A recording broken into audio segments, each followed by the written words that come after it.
Hi everyone, I'm Sally Wilson. I'm trauma buster and performance empowerer for high achievers, and I have with me as my guest today the wonderful Judith Richards, who is the creator of the Richards Trauma Process. Welcome, Jude. Thanks, Sal. It's always wonderful to spend time with you. Thank you. And we have a really, really important topic to discuss today. One that's close to both of our hearts, Sal. Yes. Would you like to tell everyone what it is, Jude? Sure, drum roll. We're going to talk today, just very briefly, about the question, are you in an abusive relationship and you don't know it? Or is someone that you love in an abusive relationship, you know that something's wrong, but you're not quite sure? So we're going to nail it. Here are the signs. We're going to speak about the absolute signs, giveaways of abuse. Yep. And that can be heterosexual, it can be gay relationships, it can be offspring, it can be elder abuse, it can be friends, it can be teachers, it can be any relationship in which we find ourselves. Because we often think, when we think of the word abuse, we often think of very extreme kinds, which would be physical abuse.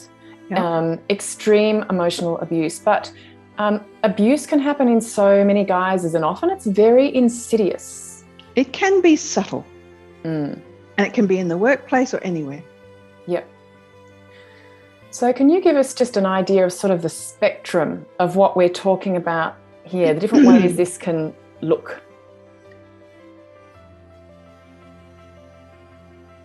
It ranges from subtle to subtle as a train smash. Yep. And what are some of the signs? It's belittling. It's erosion of self-confidence. It's what is called gaslighting. When you call the abuser, the perpetrator, on something that they've said or done, and they say that never happened. And we start to question ourselves. Yes. And the put down that is so often, you're just so sensitive, or you're just being a drama queen. You're making too much of this. So the negating our own responses and emotions, and often our response is to something outrageous. That demands a response, but it's belittled. Yep. And like when you're about to go into public and this person cuts you off at the knees before you go in. You know, for example, when I was a little girl and I was taught by the nuns. And I remember in grade 3 going in for my first piano exam, the AMEB initial, or was it Trinity College? Anyway, and this woman pushed me into the examination room so that I would stumble on the way in, and told me, you're going to fail this exam, Judith, pushed me. So that cutting off at the knees before you go into public, so that you're on the back foot already. But the result of it is this eroded self-esteem and questioning of self. Yep. And also shrouded in the frame of, I'm just helping you because I know that you want to grow, and you know that's one of your high values, you know, personal growth, and so I'm just helping you because maybe you haven't noticed this behavior that you do. I'm just helping you, because it's really stupid behavior, you know, it's not helpful. And that eroding of confidence can also, you know, it can also happen. And I'm speaking from personal experience here. Sometimes it happens so subtly and over such a long time, you don't even realize it's happened. And it can happen through control as well, whether it's control through money. You know, money is often an instrument of power. We all know that, and control. And as you say, of course, Judith, being put down, but in often quite subtle ways. And there might be some people out there listening to this going, oh God, do I do that to my partner? Because it can become a habit. You know, some people are abusers and they don't know it. And we're not talking about physical train smash abuse here. Some people are so used to putting their loved one down for whatever reason.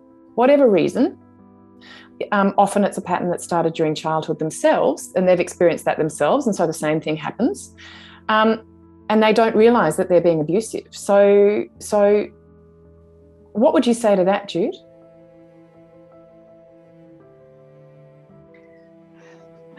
Well, it takes a little bit of courage, doesn't it, to examine our own behaviour. And if we simply examine our own behaviour from the question, does this behaviour build someone up or does it cut them down? And that becomes very clear then. Yes. What am I doing here? Is this person being, just basically that. Am I building someone up or am I cutting them down? Yep. And, we just before this call, we mentioned Ruth Bader Ginsburg, right? And, she is an extraordinary woman and she experienced both. She experienced an extraordinary husband who built her up and built her up and built her up.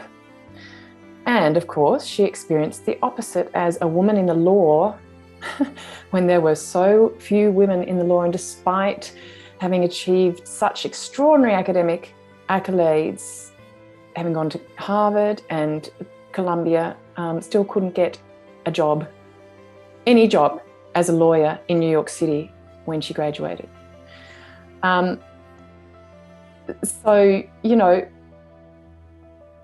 Those, are we building someone up or are we tearing them down, are such important questions to ask. And am I building myself up or am I tearing myself down? The internal critic. Would we speak to the person we love most in the world in the way that we speak to ourselves? It's a good question. Yes. Often when we're saying something about, they do this to us, the Chinese have a saying, there's one finger pointing that way and three pointing back at us. Like they don't listen to me. Well, do I listen to me? They don't value me. Well, do I value me? And it's interesting that when we're in an environment of that emotional abuse and those put downs, that we value ourselves less and less. We value our boundaries less and less. And an abuser will overstep your boundaries every time. They don't, it can be looking at your phone, looking at your emails, looking at your Facebook page, just not letting you have any space to yourself. Why are you going out? Where are you going out? Who are you with? This is something we have to get into our schools. Red lights in relationships. It's not sweet when your boyfriend or your girlfriend, for that matter, is texting you all the time to see where you are. Yep. Or telling you what you can and can't wear in certain situations.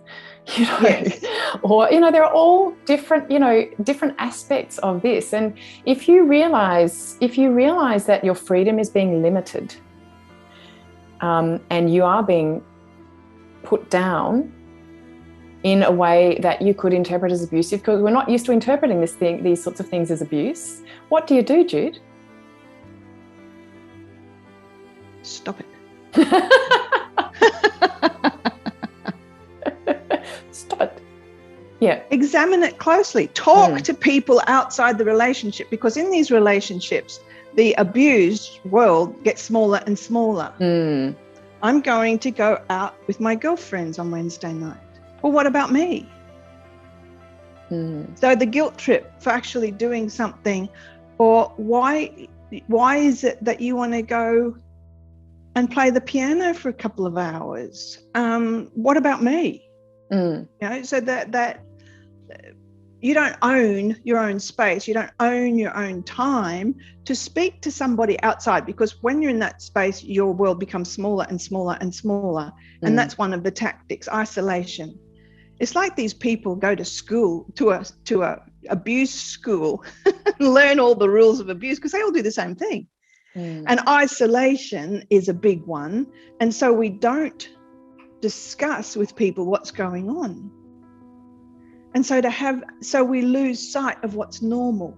And our new normal becomes a smaller and smaller world with us at fault. And if only we did better, if only I was better, and the abuser's refrain of, if you just did better or behaved better or just were better, I wouldn't have to get so angry with frustration. Yeah. And we think, and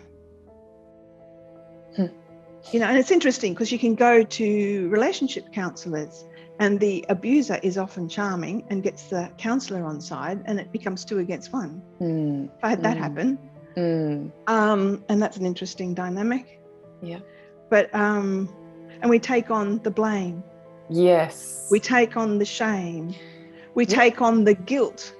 In our generosity, we take that on and it's not ours. It belongs to the other, whether that's your boss or a colleague or your partner or a child, an offspring. Yeah. Or a friend. We take on the blame. Well, it must be me. But it belongs to them. So let's give it back. The guilt, the shame, the blame belongs to them. But in our generosity, we say, oh, it's all, mea culpa, maxima, mea culpa. Yeah. My good old Catholic background coming through there. Good dose of guilt. It's not ours. Yeah. And so to get clear, look up YouTube videos on what is abuse. I mean, watch this, for example. Yeah. So it's financial, it's controlling, it's put downs, it's that never happened, you're making it up, it's you're too sensitive, it's contempt. Yes. Contempt. Yes. That look of contempt. It's a horrible thing to be held in contempt, to be humiliated, to be publicly shamed in front of other people, publicly criticized. These are all the signs. And to be limited financially, to have to ask permission. Yes, to have to ask permission. To have to ask permission to go out with your friends. And it's not just, we're not just talking about women being abused by blokes. I mean, it happens both ways. Yes, it does. And I hope within same-sex relationships. Yes, very important. But that having to ask permission to go out, to have money, of how to spend your time, to be consumed with all your time going into that relationship. And the time wasting of it. The monologues. So for people listening, questions to ask yourselves are, firstly, does my partner or the person that I'm thinking of here, whether it's my boss, my whatever, am I treated in such a way that I'm lifted up or squashed down? First question. The other question for other people listening is, does my behavior towards other people lift them up or diminish them? Is there anything else you'd like to leave listeners and watchers with now, Jude? Observe. Stand back from yourself. Stand back from the voice in your head. We are not the voice in our head. We can stand back and observe what's going on in our thoughts. We can stand back and observe our behavior, and we can stand back and observe others' behavior. So just stand back and observe, what is the pattern? What is the pattern? Is there often lots of criticism? Is there consistent criticism? Consistent negative judgment? Consistent diminishing? Are you able to easily hold your boundaries and your privacy? Do you have any privacy? Are they controlling, possessive? Do they check up on you? Where are you? How long are you going to be? Are they manipulative? Are they dismissive of your feelings? You're too sensitive. You're just being too sensitive. Oh God, here we go. You're just being too sensitive.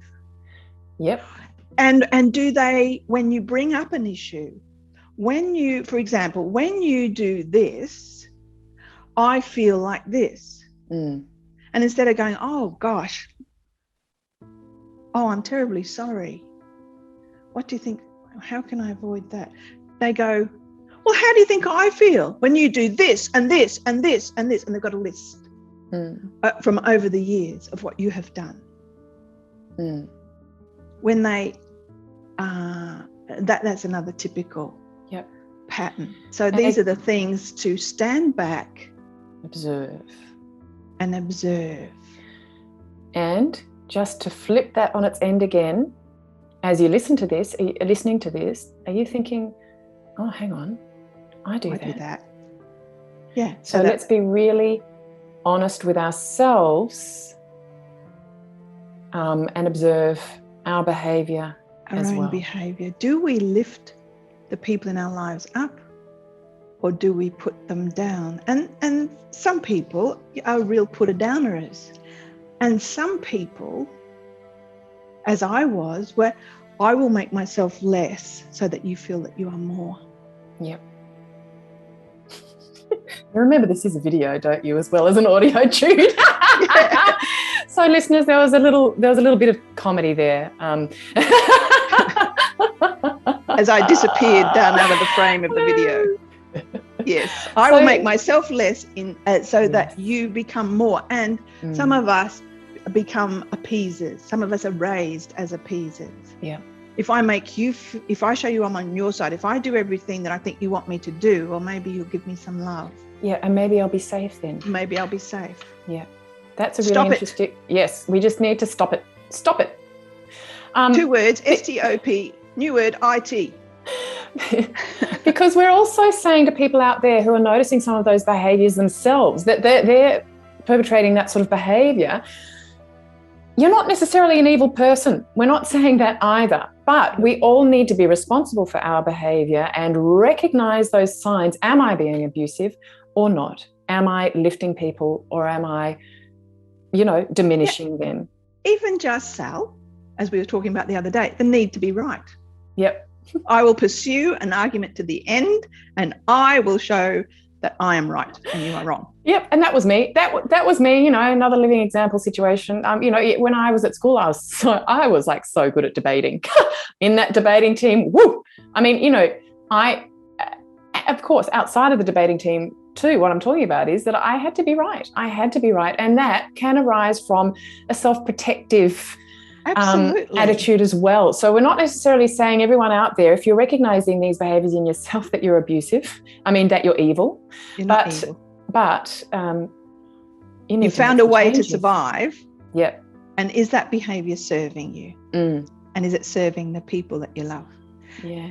And not only should we stand back and observe in our own lives, our own behaviors to others, and the others around us, their behavior to us, but our loved ones can be in dreadfully abusive relationships. Yeah. And we just see it as normal. And some people aren't ready to admit to it or to see it in their own relationships. And there's only so much we can do.